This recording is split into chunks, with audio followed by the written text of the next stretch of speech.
त्याचं मी बोललोय तुम्हाला, तरी पण आज तुम्हाला मी त्याचं हे करतो, ते माझे नेतेच म्हणायचे आता.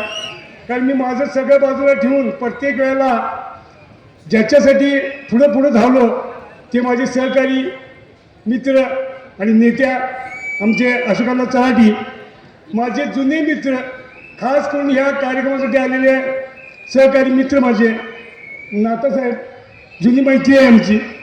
त्याच पद्धतीने इथं व्यासपीठावर उपस्थित आमचे डॉक्टर सातपुतकर साहेब, डॉक्टर देशपांडे साहेब, ज्यांनी माझं मन बऱ्यापैकी म्हणजे मार्गावर आणलं, म्हणायचं वळवण्यापेक्षा मार्गावर आणलं, ते माझे सहकारी मित्र विलासराव.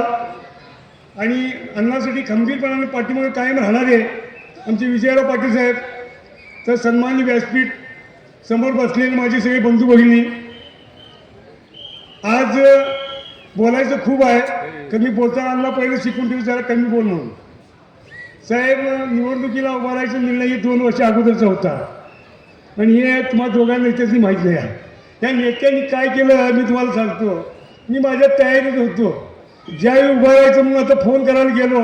पहिले एक नेत्याला बोललो, ते बिचारा काय अजून यायला नाही. 2 नंबरला गेलो मुन्नावाडी साहेबांच्याकडं, त्यांनी मला दुसरी दिशा दाखवली आणि नंतर फोन यायचं बंद. आबिडकर साहेब नेते, त्यांच्याकडे गेलो त्यांना आणि म्हटलं साहेब मी उभा राहणार. माझ्याकडे बघितले, हसले. त्याच्यानंतर फोन बी बंद आणि एका कार्यक्रमात माझ्याकडे बघितले बी नाही. ह्यांच्या मनामध्ये काय चाललं आहे त्या ह्याच्यात साहेब जिथं आपण संघटना बांधली त्यावेळी तुम्हीच म्हणत होता सगळं समाज एक करा, तुम्हाला आम्ही उमेदवार देतो साहेब. त्या पद्धतीने सगळं आम्ही तयार करायला लागलो होतो. पण समाजातनं पण सूर आमच्या असं येत होतं आणि जनतेतनं, अबू तुम्ही काय करायला लागला आहे, तुम्ही निवडून येण्यासाठी जे काय करायला लागलं आहे हे तुम्ही कुठं जाणार आणि तुम्ही ज्या लोकांच्या बरोबर आहे त्यांचं काय आहे पहिले ते तपासलं आहे तरी काय उगीच तुम्ही पुढं जायला लागला.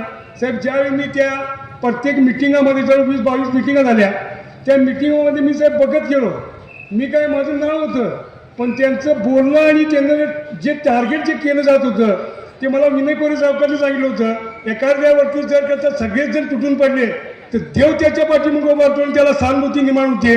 साहेब, सगळ्यात पहिलं जर अन्नासाठी सहानुभूतीचा देवानं कुणाला दिला असेल तर ते मला दिली आणि त्याचं कारण त्यांना विलास नाही. का ज्या वेळेला विलास नाही कधी माझ्याकडे आलेलं नाही, पण मी विलास नाईकच्या माझ्याकडे जात होतो आणि त्यांच्या माझी बैठका होत होत्या, पण चर्चा उभा चर्चा व्हायची. ते म्हणायचे अबू तुम्ही काय करायला लागला आहे, तुम्ही ज्या वेळेला अन्नाला चेअरमन करायला तुम्ही चेअरमनचे दावेदार असून सुद्धा कधी मी चेअरमन व्हायचं साहेब मला सुद्धा घेतलं नाही. मी अन्नाला 2 वेळ चेअरमन केला. ते मला ज्यावेळी तू चेअरमन करून तूच चेअरमन असल्यासारखं होता, मग नगराध्यक्ष अण्णा झाला तर तूच नगराध्यक्ष ना. मागं तिची मुलगी होती सोड, आत्ता जर का अण्णा नगराध्यक्ष म्हणजे तुम्हीच आहे असं समजा आणि जरा थांबा.